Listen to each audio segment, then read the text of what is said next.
You want to hear some stories from the field? Well, today I've got a juicy one for you.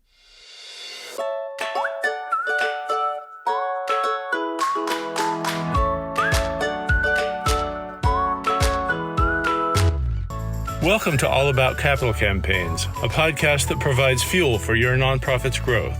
Each week, Amy Eisenstein and Andrea Kihlstedt, co-founders of Capital Campaign Pro, provide practical tips about raising more money for your nonprofit organization.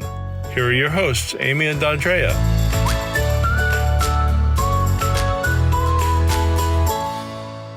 I am here today with my friend and colleague, Alexandra O'Connor, who is going to tell us about how she cut her teeth with Capital Campaign fundraising. I'm Andrea Kihlstedt. As you know, my friend and colleague and partner, Amy Eisenstein, isn't with me today, but of course she will be back. And now let me just introduce Alexandra. Alexandra, hi. Hi, Andrea. It's so great to be with you today. Thank you so much for having me. I know I don't get to work with you anymore, but working with you for some period of time was really such a pleasure.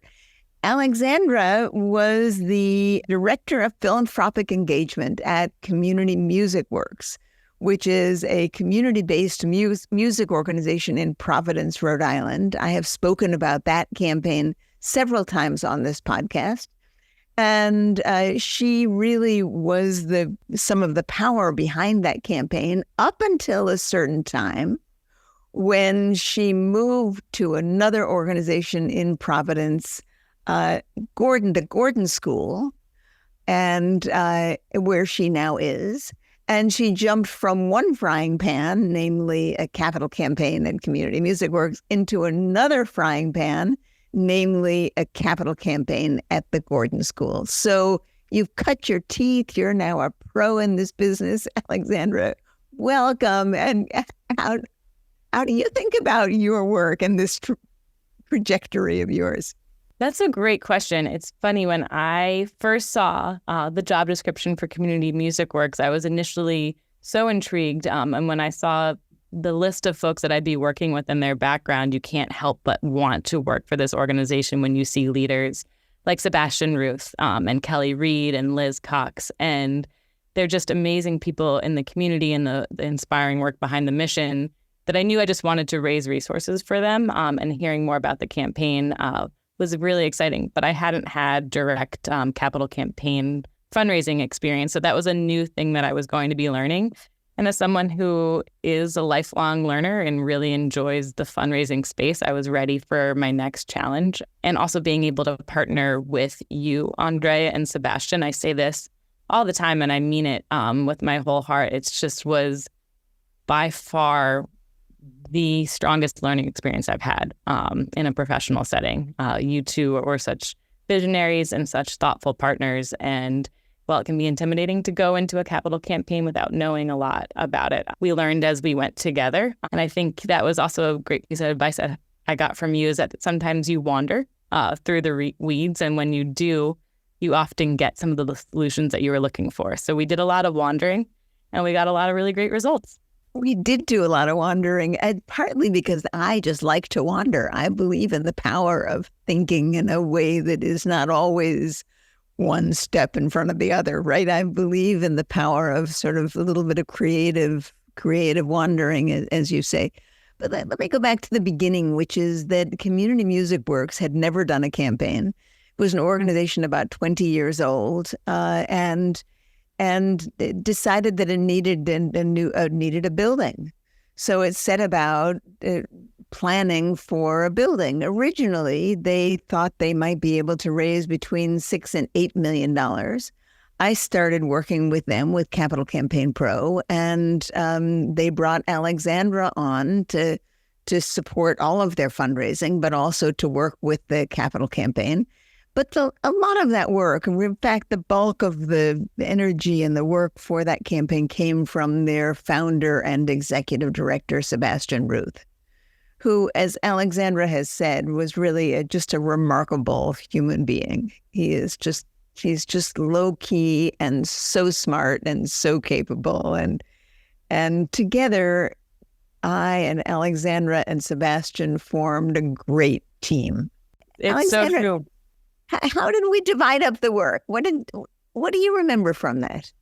I remember us talking about the way that we functioned as a team, and oftentimes we would just kind of revel in the fact that we were just so happy that we brought different skill sets that came together in such a beautiful way. So we'd call ourselves like this stool, and we each had a leg. And I would put it in terms of a team of, you've got Sebastian, who's the visionary, whose thoughtfulness and unbelievable wisdom, and then also connections with folks, was just beyond comparable to what other folks could do. The way that he could light up a room and authentically connect with people in ways that were so meaningful to you, and just deeply listen to you, knowing that he's carrying 1,000,001 details, but takes the time to spend with each person. And just everything he leads or touches is just incredibly thoughtful. So you have him there as this visionary. And then we have Andrea, who's been doing capital campaigns for decades and is brilliant in this space, and just provided so much wisdom and guidance and ease to us as we just kind of came across different hard questions as we went through this campaign. And things that I remember early on where it seemed like a very simple thing, like it matters what number you ask somebody for. And the number, if it slightly changes, that makes a really big difference. And just having these conversations with Andrea and really going in on those questions that I remember being kind of young and early in my career, not really understanding kind of the power that holds. And then I came in kind of new and eager to learn. And one of my strengths, in addition to relationship building, is really behind like operations and data and analytics, and seeing that bigger picture and being able to put it in a way that our board was able to digest and understand. So as you mentioned, we were moving forward with the goal of 8 million, but that quickly changed to 10 and then increased to 11. And one of the charges I enjoyed the most was being able to put together a presentation for our board each time, of showing them with confidence, this is our path to getting to our goal, and here's where it is, and showing them in a really thoughtful way of how we could do that with the data that was behind it. So between the three of us, I feel like we just made a really strong team. No, Alexandra, I learned so much from watching you put those reports together, because you could see you put them together for the campaign steering committee and the campaign planning committee and the board. And in your reports, you could say, here is the path to our goal. And if we don't do it this way, if this gift doesn't come in, here is another way we could do it. And here is the likelihood of our reaching our goals if this happens or if this doesn't happen. And I could see, as you presented these really well-constructed reports, they were spreadsheets using pivot tables and fancy things, that I could see the people's confidence rise, that it wasn't just me or Sebastian saying, of course we could do this, but Alexandra had the ability to actually show real numbers and real assessments of donor possibilities that would lead to that goal and lead to that number. And it made for a wonderful, sort of encouraging, confident sense among all of the volunteers on that campaign. That was really, really remarkable what you did. Well, thank you. No, I love that work. And I also just enjoy to have something tangible and to have a guidepost for my work. So while it was so helpful for the board and for steering committees and planning committees, as we did those presentations, it also was just the tool that I used every single day to guide my work, because it would also show me where our successes were and also where our gaps were. So I could easily see, in order for us to get up to our path, we, had a handful of donors that we were cultivating, say at 500,000, but I needed to move them to the next space, or I didn't have enough people in my pipeline at 1 million or 250,000, and just seeing where we could fill certain holes and what steps we needed to take next. Yeah, there's nothing like seeing where the possibilities are and where the holes are to get you to start thinking strategically about how to address that. Mhm. And in many campaigns, I don't see that. In many campaigns, it's hard for people to do that. They don't have someone like you who is able to do that kind of systematic analysis, right? And go with that level of details where things were tied to the donor base. And you would be able to say, well, we have 5 real prospects for this gift. If 2 of them come through, this is what's going to happen. And if 3 of them come through, then this is what's going to happen, right? And that was really, really remarkable. It made Sebastian feel confident. It made board members feel confident, and all of the people on the various planning committees feel confident. And in the end, this capital campaign business is, sometimes I call it a confidence game. I don't mean that in a negative way, right? But it is about confidence. Yeah, 1,000%. Because no matter how many times people have done this, and no matter how seasoned a fundraising professional you are, going into a capital campaign will always jolt your nerves. You're about to do something really exciting and ambitious for your organization that you deeply believe in and that you know this organization needs, and you're about to make some big asks of people. So it's a big moment for the organization, and so you want to feel that confidence because you're about to embark on a new chapter. You know, one of the things that happened with Community MusicWorks, and I think many organizations face this, is that as they embarked on their campaign, they were also working on the architectural plans and the construction plans and the costing of the project. And this was shortly after COVID, and prices were going up like mad. So it seemed that every time we turned around, the project, the building, was going to cost more. Yes. So here we were on one side, busily asking people for gifts, while on the other side, the goal that we had started with, $8 million, was no longer going to cover the costs. It went up to, the construction costs went to $8 million and to $9 million, and to, it became this unnerving spiral, right? And the question was always, well, can we raise the goal?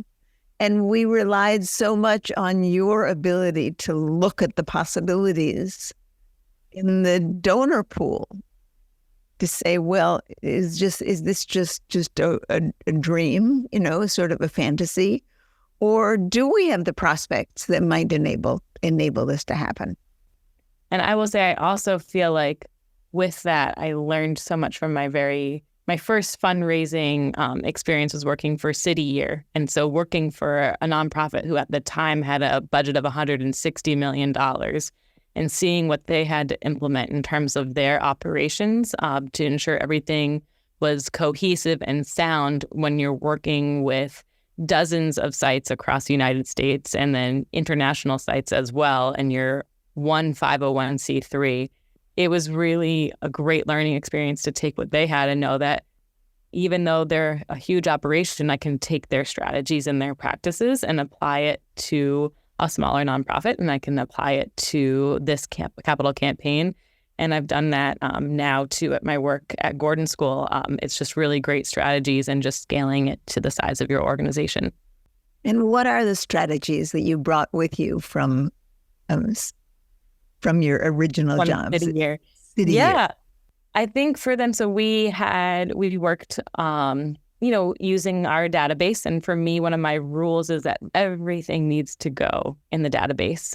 You need a centralized location for all of your data, and data out is only as good as data in. And so being really thoughtful about every time that I would have a meeting or do a mailing or have a phone call, it was a practice that I would implement where I would make sure to take notes and record it. And knowing that when you're in a smaller shop, it might not be perfect. And that's sometimes something that I have to let go of as someone who oftentimes likes to operate in perfectionism, but just making sure that you have the note that you've done something, because then you can track things so much better of what was being done. And so a lot of times, both with Community MusicWorks and with Gordon, it's been smaller shops in terms of development. Oftentimes it will be just me or one other colleague utilizing our database. So I had to make sure that I really kept those practices strong for myself and abided to them. Then now as our office is growing with our capital campaign at Gordon, just training my team on that as well. And then I think too with operations, again, just similar to relationship management, there's always more that you could do. So like when you're assessing your pipeline, you could always be going through it and assessing, is that the right ask amount? Are they rated the right priority? Things like that, and going through, and you can always adjust those numbers. So I think having enough checks and balances with yourself where you're going through and making sure that you're rating those different things that you have in your database to make sure that it's still the right numbers. And then also finding that really strong balance of not spending too much time on the operations side, that you're not out doing the relationship work. So it's really important to find that balance. Alexandra, at some point at Community MusicWorks, I think we had raised about $11 million, something like that. And you decided that you would finally accept an offer from the Gordon School. They had been after you for the longest time. They knew they wanted you to come and work for their development shop. And they finally got you. So Sebastian and I cried in our tea for a little bit about that, but off you went. And you lost me, but you decided to continue on with Capital Campaign Pro, and you got one of our other advisors. What was that like? I did. It's amazing. And of course, losing Andrea when you're doing capital campaigns sometimes feels like you're losing your arm, because she was just such a tremendous resource to us. But seeing Capital Campaign Pro grow in the time that we were together, and just the incredible quality of the consultants that come through this organization is unbelievable. I knew that I would be in great hands. And then, of course, meeting Paula within the first, half hour of our meeting, you just know that she's going to be this tremendous, steady resource who's so seasoned. And I can't tell you the number of times that Paula and I are just speaking, and I have this, oh yeah, moment of, she just says it so beautifully, and so like she's just done this for so many years, that there are things where sometimes, being newer in your career, you might second guess yourself, or you might wonder, or you might pause even on, I'm not sure if I want to reach out to that donor because I'm either worried about what the response might be. I don't quite know the strategy. And Capital Campaign Pro, and specifically the consultants that I've worked with Andrea and Paula, just take so much ease to it and just offer this piece of advice that feels so simple, but they're just such seasoned professionals that they've seen this a million times over and can offer you that ease and keep pushing you forward in this work. Alexandra, that was one of the principles on which we founded Capital Campaign Pro, that we would bring on people as campaign advisors who had had long careers in this field, and who were at the end of their careers. They weren't building their own businesses anymore. They had had their own businesses. They had had 20, 30, 40 years of experiences in the capital campaign world. They didn't want to stop altogether. They wanted to keep being useful and doing the work, but they wanted to change gears. And at Capital Campaign Pro, we set it up so that those people could have a sense of collegial identity, so that advisors would come together periodically, and so that everybody we brought on had real deep expertise in the field. That we set that up as a guiding principle early in this business, and it's worked. I've been really tickled with that, actually. It 1,000% works, and it shines. It absolutely shines through. The number of aha moments that I have during this experience it comes through all the time. And the other thing I'll share too is both Community MusicWorks and Gordon, again, we're smaller teams. And so when we set out our budgets for our campaign, you obviously, when you're working with consultants, want to ensure that you're really getting the return on your investment. And Capital Campaign Pro brings that tenfold. And this is now my second experience doing that. And I know that because I can see the results, and because just of the amazing advice that I've gotten and the things that I've learned as I'm still navigating this space. Well, let's talk a little about your work at the Gordon School. Because I hear from Paula around the corners what's going on. And I know that you have solicited some of your first really big gifts for the school Yeah. successfully. So what's that been like for you?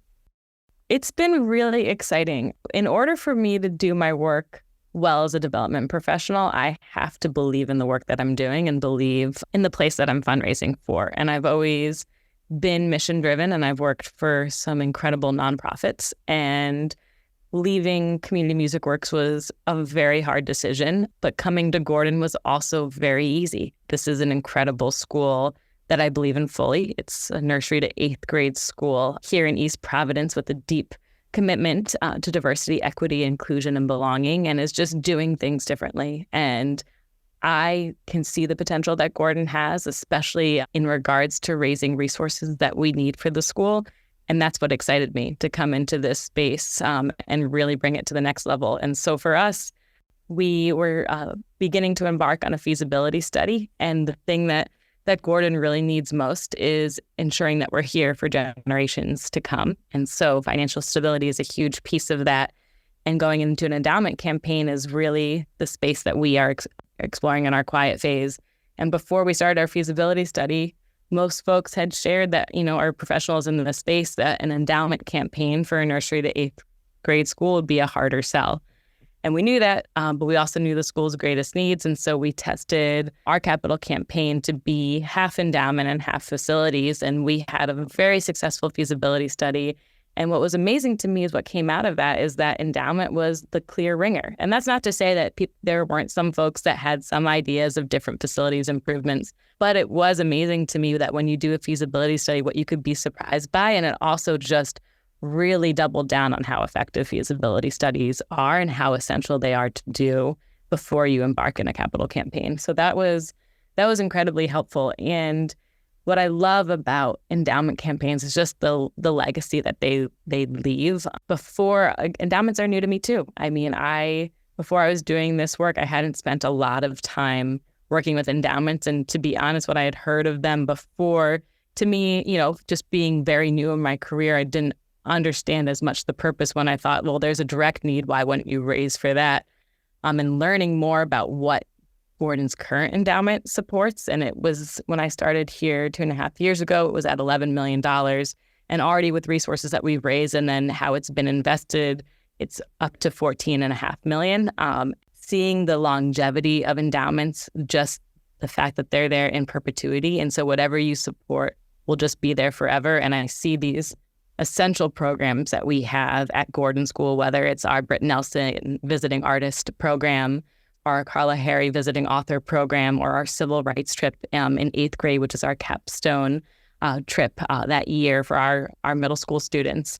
It's just amazing to me to know that these are programs that are essential to our school, but that will also live on for decades to come. And so that's the power in endowment. And I'm so grateful for the board members and the leaders and the people of Gordon's community that had that foresight back, 30 plus years ago to start an endowment for Gordon, because that's what we're building on. And that's why I believe in this work. And that's what I want to leave as my legacy at Gordon, so that when there are students sitting at these desks or when there's leaders out in the community that graduate from Gordon School, they'll be grateful that the school had the resources it needed because we had been strategic and thought about growing our endowment at this point in time. Alexandra, it sounds as though your passion, not only for the school, but for the endowment, is what has fueled your conversations with donors. I know you're actually talking to a lot of donors. Yes, absolutely. And again, I have to believe in a place in order to raise money for it. And another beautiful tie with Gordon is that 2 of my 3 children are here. Would love for all 3, but my current is not even a year yet, so he is not of age to be at Gordon. But I also see it in my children. I get to watch our educators just so beautifully navigate this space with them. And I have partners in raising my children, and I couldn't imagine a better place to do it. So seeing it through that lens. And then I also just truly enjoy connecting with people in this community and hearing about their own Gordon story and why it means so much to them and what they learned from their experience, and really how coming to the school has changed their life and has made them stronger leaders, more compassionate learners, and just people out in society that are making a difference and asking the right questions.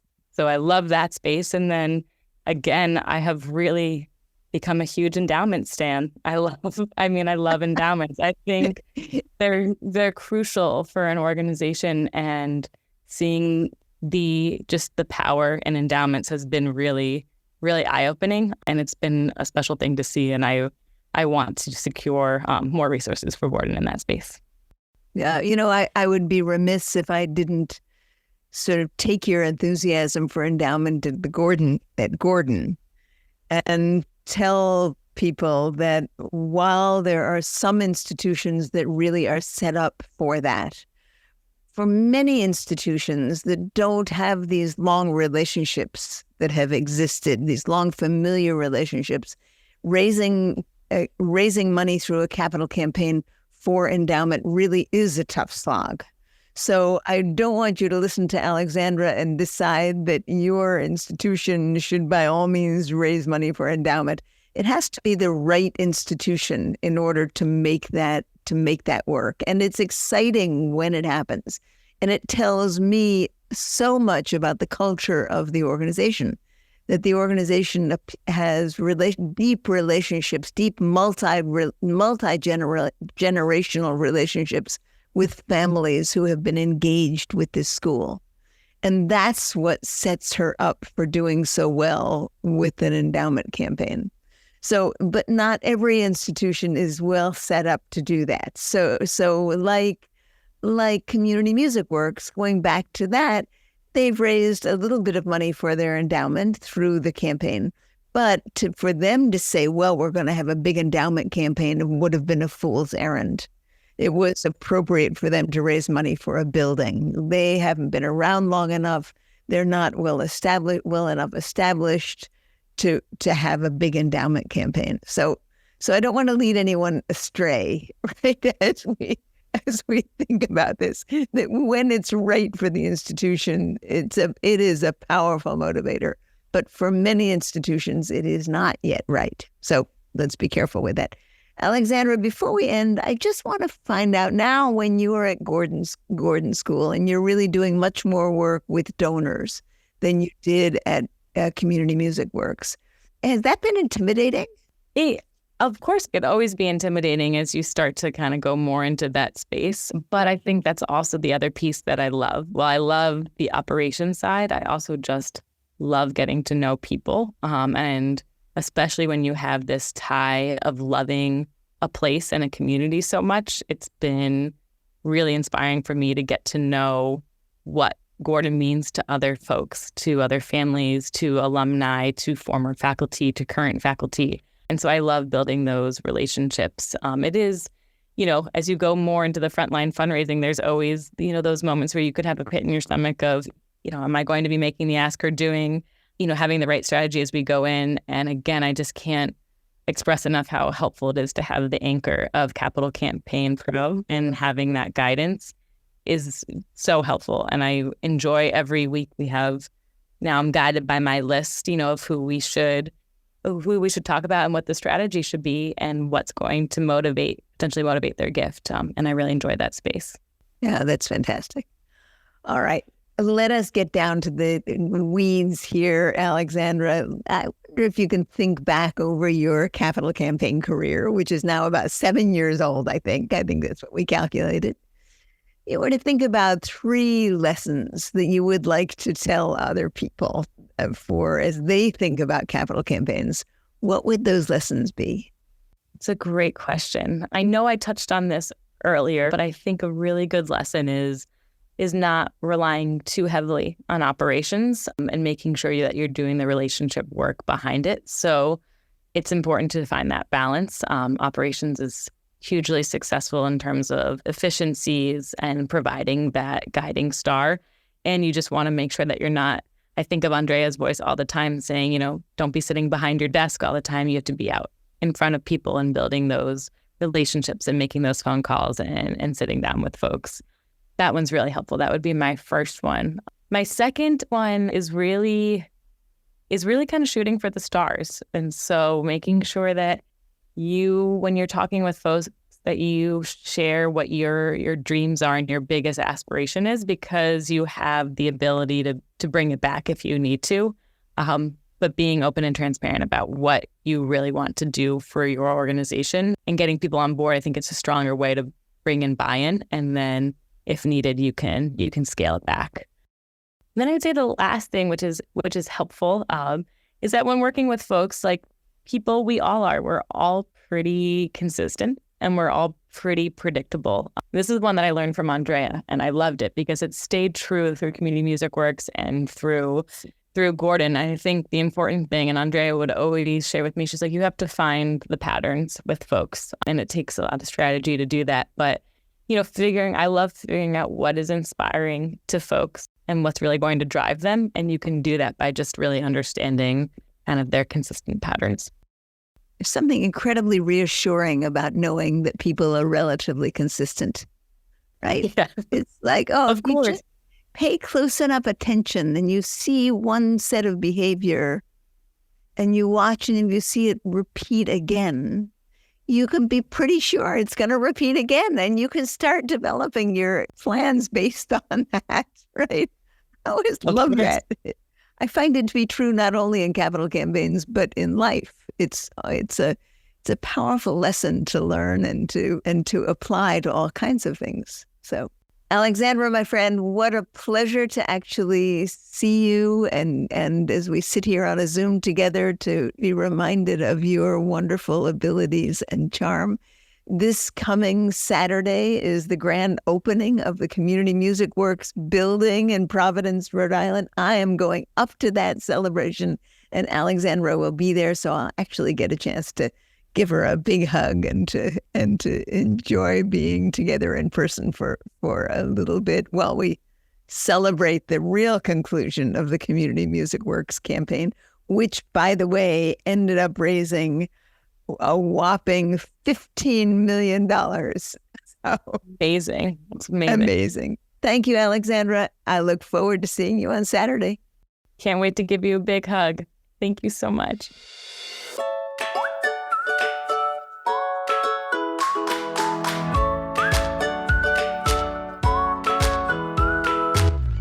Thanks for joining Amy and Andrea for today's All About Capital Campaigns. To learn more about them and their work together, visit capitalcampaignpro.com, where you'll find all the help you'll need for your campaign. And please follow, rate, and review us on your favorite podcasting platform. Thank you.